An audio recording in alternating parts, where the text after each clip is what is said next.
Assalamualaikum warahmatullahi wabarakatuh. Halo sahabat channel ilmu. Hari ini kita akan belajar tentang menyusuri nilai dalam cerita lintas zaman kelas 10 kurikulum merdeka.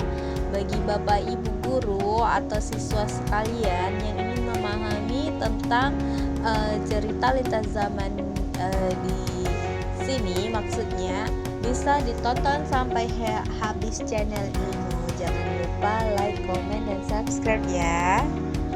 Ya, langsung saja.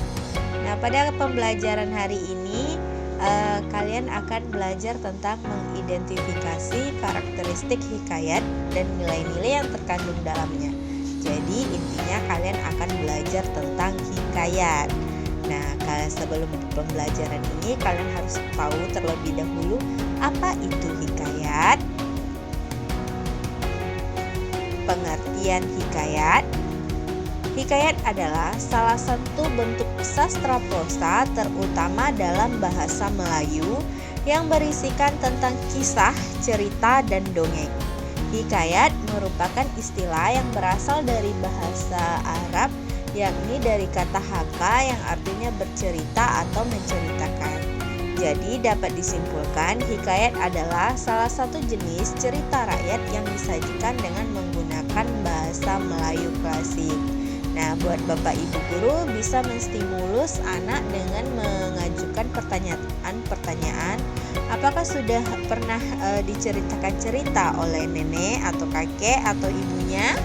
Nah, anak akan mencoba untuk menjawab pertanyaan kita ini. Misalnya dia telah diceritakan kisah Malin Kundang, Sang Kuryang, dan lain sebagainya. Nah, hal ini akan membuat anak mengerti apa itu hikayat.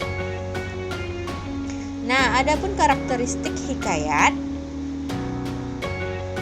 Karakteristik hikayat ada 4. Yang pertama, kemustahilan, yang artinya hal yang tidak logis atau tidak bisa dinalar.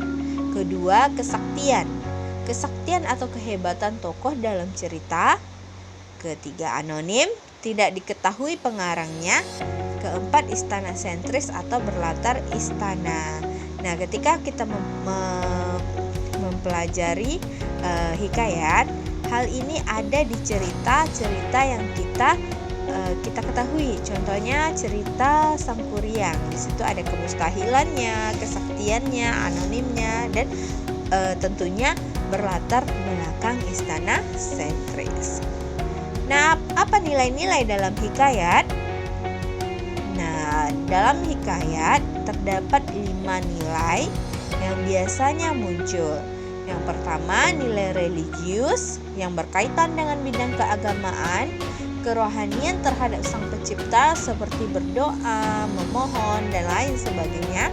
Selanjutnya, nilai moral yang berkaitan dengan tingkah laku dalam kehidupan sehari-hari seperti sombong, baik, dan lain sebagainya. Selanjutnya ada nilai edukasi berkaitan dengan pendidikan atau pengajaran dari suatu peristiwa atau kejadian. Nilai budaya berkaitan dengan kebiasaan atau tradisi masyarakat. Nilai sosial berkaitan dengan hubungan interaksi dalam kehidupan bermasyarakat atau sekitarnya. Contoh di cerita rakyat Sang Kuryang, di situ ada nilai moral, tingkah laku, ada edukasinya ya, ada nilai-nilai sosial yang berkaitan dengan hikayat tersebut. Nah, pada pembelajaran kali ini kalian akan disajikan sebuah tabel.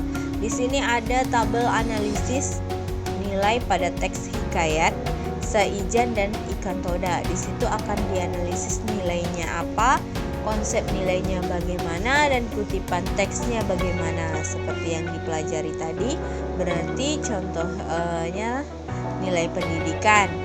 Konsepnya berarti tetap berjuang dalam mencapai tujuannya. Dari si cerita hikayat Saijan dan Ikan Toda digambarkan Datuk Mabrur tetap bertapa begitu lama walaupun siang dan malam serta diserang oleh ikan toda. Dan di Di situ ada berjuangnya ya, jadi terkategori pendidikan. Nah, bagi Bapak Ibu bisa menjadi referensi agar siswanya memahami nilai-nilai dari hikayat ini. Nah, di kurikulum Merdeka, anak akan lebih memahami konsep hikayat dengan adanya acuan atau referensi yang akan kita sampaikan. Nah, demikianlah video kali ini. Semoga video ini bermanfaat. Terima kasih.